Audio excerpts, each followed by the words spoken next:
Alright, so we're going to be doing cam phasers, cam shafts, and lifters in a 3.6 2013 Wrangler. This is going to be part one of the video. Pretty bitch of a task. That's the front of the cam phaser, but the biggest dilemma is the valve covers have to come off. And as you can see, they are a monumental pain in the ass, tediousness. Not a fun job. Cut this pretty short. I'll go step by step as I undo everything. I'm not going to film myself actively removing nuts and bolts because there's no fucking point, but I can tell you where they're all at. Step one, remove the battery. If you don't know how to remove the battery, just go ahead and stop this video right now. The biggest thing I can recommend moving forward, put the damn hood in service mode. They fold all the way back. Just put a rag or something up there. It'll be just fine. Save yourself bashing your head, a bunch of room. Just go ahead and do that right out of the gate.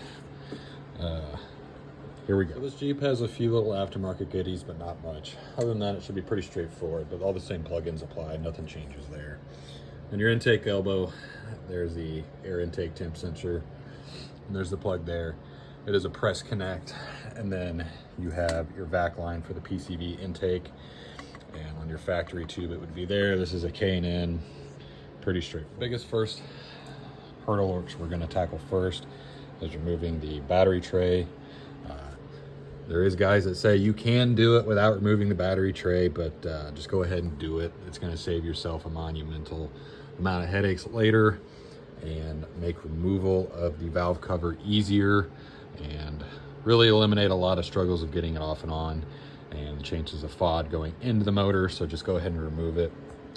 I have an aftermarket air intake box for the K&N system, so this portion is going to be a little different, but the bolts underneath will retain the same factory configuration that you'll find. So here we go. I have one of these tools. I would highly recommend. You're going to be removing close to 2 dozen of these little snap rivets. This tool helps remove those substantially easier. Just go ahead and get one. This is a cheap one. Craftsman makes a good one.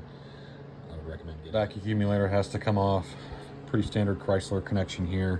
If you don't know how those work, it's pretty much 90% of the vehicle that retains these.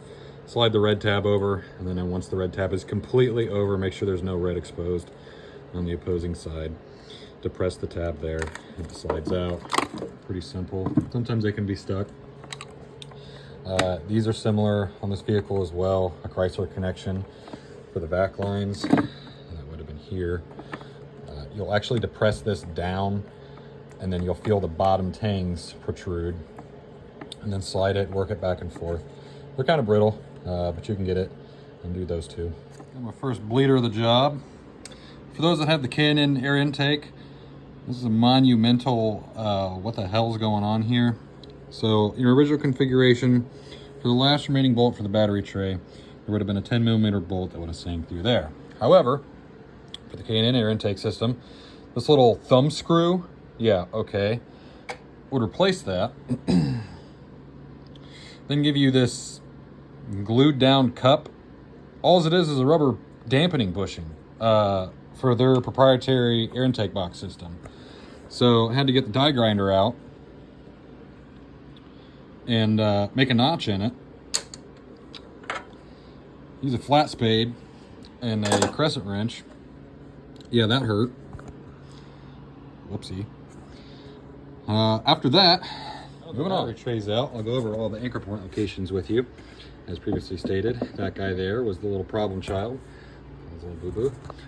This front one, you'll have to remove the 10mm bolt here, holding your power steering reservoir down, because this line is going to be recessed over. This is a 13mm nut that's in your battery box, or your fuse box relay. Go ahead and remove that. You can get that wire out of the way. For your fender flare, it's actually a bolt and a nut recessed, so don't forget that one. The bolt location is here. There's probably going to be leaves on it, and you're probably not going to know what's at. But if you've ever taken a fender liner off to do any kind of maintenance, you're going to know what this guy is. Go ahead and just remove it from the bottom side. The bolt will retain there, but it goes in that hole right there. If you try to remove it, chances are probably going to cause a little bit of damage to this little nut insert, which is also a bolt as well. So just go ahead and remove it from the bottom. Moving on, we have 3 fasteners in the back. Those are nuts for the studs. And then all of the little wire loom clamp holding retainers. There's a lot of them. You'll see them everywhere, but it's not that bad. All in all, I've probably spent maybe 15 minutes, and that's even including messing with this guy that I had to cut. Not bad.